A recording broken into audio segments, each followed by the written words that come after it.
10-Minute Murder contains depictions of actual crimes. What you are about to hear is real and violent in nature. Discretion is advised. This is 10-Minute Murder.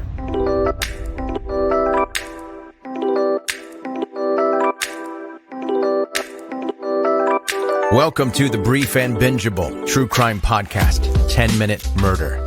I'm Joe, the host, and thank you for being here.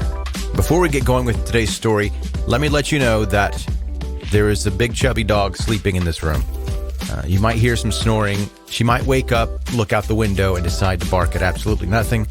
So if you hear something weird, that's what it is. I usually make her leave because she's so unpredictable, but I'm going to let her stay this time. No, then she woke up.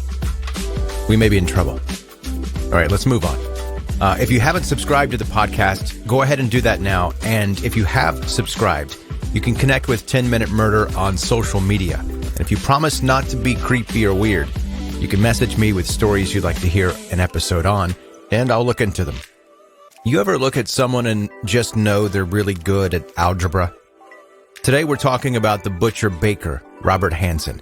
And he looks like he was doing A squared plus B squared equals C squared for fun in his free time. But he wasn't. He was busy hunting and murdering women.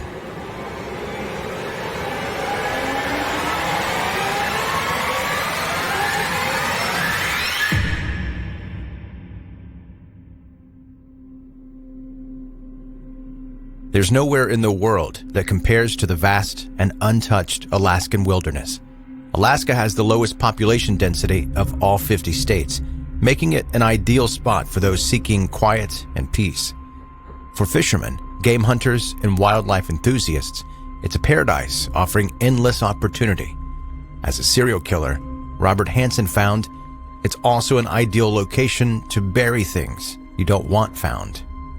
During the 1970s, construction of the Trans-Alaska Oil Pipeline caused Alaska's population growth to spike. While towns and cities flourished, the economic boom came with adverse effects. The money attracted a range of criminals. Thieves, pimps, and gangs infiltrated Alaska at an alarming rate. Sex workers could be found on many corners. Serial killers see sex workers as ideal victims. They are vulnerable women who often have little or no contact with family or friends, and therefore are not easily tracked. Authorities generally don't take disappearances of sex workers as seriously, because often no one truly knows how long they've been missing.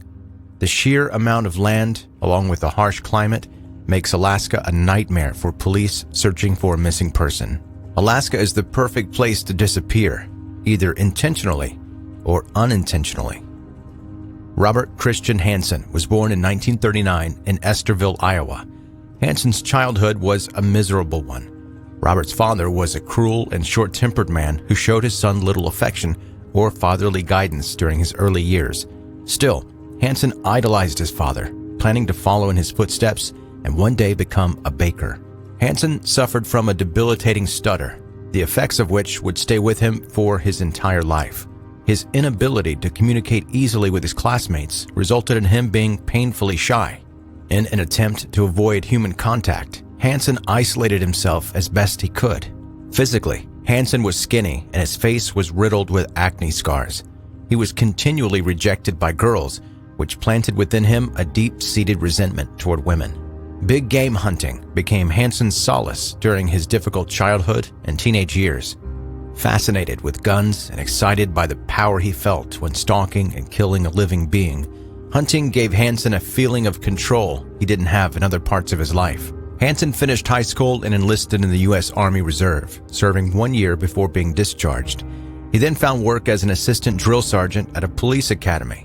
In 1960, Hansen married a younger woman. A little after that, he was arrested and sentenced to a maximum of 3 years in prison for burning down a Pocahontas County Board of Education school bus garage. While in prison, he was diagnosed with bipolar disorder and schizophrenic episodes. While serving his sentence, his wife left him. Hansen ended up serving 20 months, being released in late 1962. The next year, he married another woman, Darla Henriksen. The couple went on to have 2 children. Hansen and his family left Iowa and moved to Anchorage, Alaska in 1967. For Hansen, Alaska was a dream come true. The solace and quiet suited his introverted personality well. The ample opportunity for big game hunting, I'm sure, was an important reason for why he chose Alaska as their new home. In Anchorage, Hansen fulfilled his goal of becoming a baker, while Darla worked as a teacher. Life was good. Patrons of the bakery and neighbors viewed Hansen as quiet and reserved, but friendly. Nothing about him struck them as worrisome or suspicious. Despite the fact that things were going well in his life, he still nursed a seething hatred toward women. He convinced himself of his need for revenge. It was in 1971 that women began disappearing from Anchorage. In 1971, he unsuccessfully attempted to abduct 18-year-old Susie Hepart at gunpoint and was later charged with assault with a deadly weapon by a grand jury. Just days later, he abducted a topless dancer from downtown Anchorage and took her to a cabin where he raped her. With the dancer in his truck, he began driving back to Anchorage. Then he got an idea. Pulling over on the side of the road, he took out his Ruger Mini 14 and pointed it at the woman, telling her to run. She begged Hansen not to kill her. He had her write down the names and addresses of her family in Anchorage, threatening that if she went to the authorities, he'd hunt her and her family down and kill them all. On Christmas Day 1971, reports came out that the nude body of a female college student had been found. Convinced that it was her abductor and rapist who had murdered the young woman, the dancer came forward to the authorities with her story. She was able to identify Hansen from a series of photos. Hansen was subsequently arrested and held on $50,000 bail. Justice was not served, however. A number of Hansen's well-to-do friends came forward, as well as his church minister, saying there was no way Hansen was guilty of what he was being accused of. Hansen was an upstanding member of the community, being accused by a topless dancer who was known to use drugs. Why should anyone believe her? No longer able to stand the false and slanderous things being said about her, the dancer dropped the charges against Hansen. In another miscarriage of justice, Hansen was sentenced to 5 years in prison for the assault of Susie Hepart. But Hansen, acting as the perfect inmate, he convinced the prison wardens that he was not a threat to society and only served 3 months.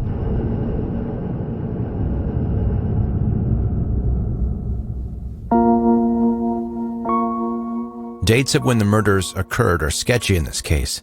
Sources generally refer to a 12-year period between 1971 and 1983, when Hansen murdered at least 17 women. Between 1978 and 1983, women were disappearing from downtown Anchorage at an alarming rate. While a few returned, the vast majority did not. Hansen purchased a small 2-person plane, which he used to fly the women from Anchorage to his cabin in the Knik River area. He would tie victims up, rape them for several hours. He would then force them into his plane at gunpoint, flying them out to the Knik River. It was there that Hansen's fun really began, where he had the most power and control over them. In the middle of nowhere, blindfolded and helpless, he would let them go. Their desperation and slight glimmer of hope that they might survive gave him a sick rush of pleasure. As the women stumbled and ran clumsily in circles in the forest, Hansen would stalk them with his gun and a knife as if they were sheep or caribou. This probably went on for several hours until the victim had exhausted herself and knew she was not going to make it out alive. He would shoot her and then bury the body in a shallow grave in the Alaskan tundra. Before he left her there, he would take a piece of jewelry, perhaps a purse or driver's license, as a trophy. He would mark with an X on his map where the body was buried and then leave on his plane. This went on until June 1983, when Hansen abducted the wrong girl. Unbeknownst to Hansen, the girl he picked up on June 13, 1983, would bring his murder spree to an end. 17-year-old Cindy Paulson was working Anchorage's 4th Avenue that night when a man pulled up and offered her $200 for her services. The man was thin, had acne scars, and a stutter when he spoke. Cindy saw nothing threatening about him, so she got in the car. As she shut the passenger door, the man skillfully slipped handcuffs on her wrist and put a gun to her head. He then drove to his house on Old Harbor Avenue. As he had with previous victims, he gagged, raped, and tortured Cindy for hours. When the morning came, Hansen took Cindy to the car and drove her to Merrill Field, where his airplane sat waiting. He got out of the car, leaving Cindy inside, where he went to prepare the plane. Feeling she had nothing to lose, Cindy saw her chance to escape, and she took it. She peered out the window, noticing Hansen had his back to her. She crawled into the driver's seat, opened the passenger door, and ran. Hansen didn't notice she was gone until it was too late. Cindy, handcuffed and only wearing a t-shirt and underwear, made it to 6th Avenue, where she flagged down a passing motorist. The man helped her get to the police, where she provided a description of the man who had abducted her. Cindy then directed the authorities to the Merrill Field Airport and identified the abductor's plane. It was registered to Robert Hansen. Police went to question Hansen at his home. Of course, he strongly denied everything. Once again, even after everything Hansen had pulled, he got away with it. His friends were again willing to lie for him, saying they had been with him at the time Cindy claimed she had been abducted. Enter Detective Glenn Floth of the Alaskan State Troopers. Detective Floth had been working on the cases of the missing Anchorage women and was convinced that a serial killer was at large in Anchorage. He reached out to the FBI for help. They predicted that the killer would be quiet and reserved and possibly have a speech impediment, making it difficult for him to speak to women. In order to reach the remote areas where the bodies were being found, he would have to own a plane. Anchorage PD obtained a warrant to search Hansen's home, bakery, and plane. And a search of the home turned up just what they predicted: animal trophies, a bag of jewelry, which did not belong to Hansen's wife, and an aviation map of Anchorage and the surrounding area, with small X marks on it. All roads in the investigation clearly led to Robert Hansen. When questioned again, Hansen's friends, who had provided an alibi before, admitted they had been lying.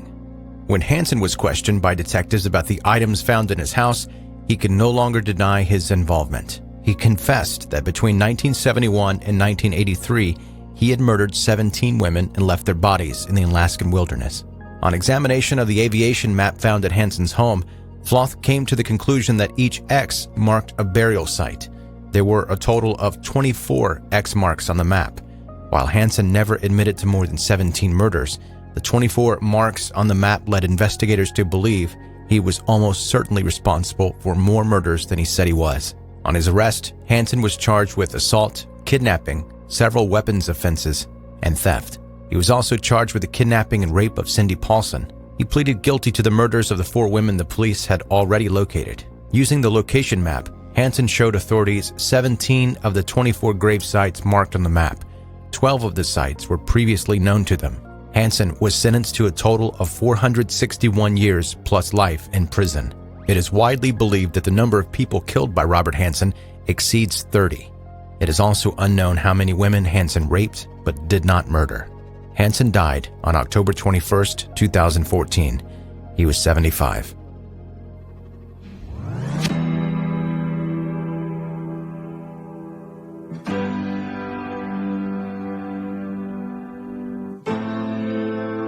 That's today's 10-Minute Murder, the brief and bingeable true crime podcast. Thanks for listening today, and before you go, make sure you subscribe to the podcast so that you don't miss any episodes in the future. The story today was researched and written by Natalie from Talk Murder With Me. There's so many more interesting details to this story, and I had to skip over a lot of that to fit it in the time span that we're working with, but you can read a lot more about it at talkmurderwithme.com. Natalie also has a lot of photos there posted so that you can get a visual of what we're talking about today. So go to talkmurderwithme.com. I'll put a link in the show notes of this episode, and also put a link where you can connect with Natalie on social media, or you can just search for Talk Murder With Me and you'll find it. Thank you for listening to 10-Minute Murder. Have a good night.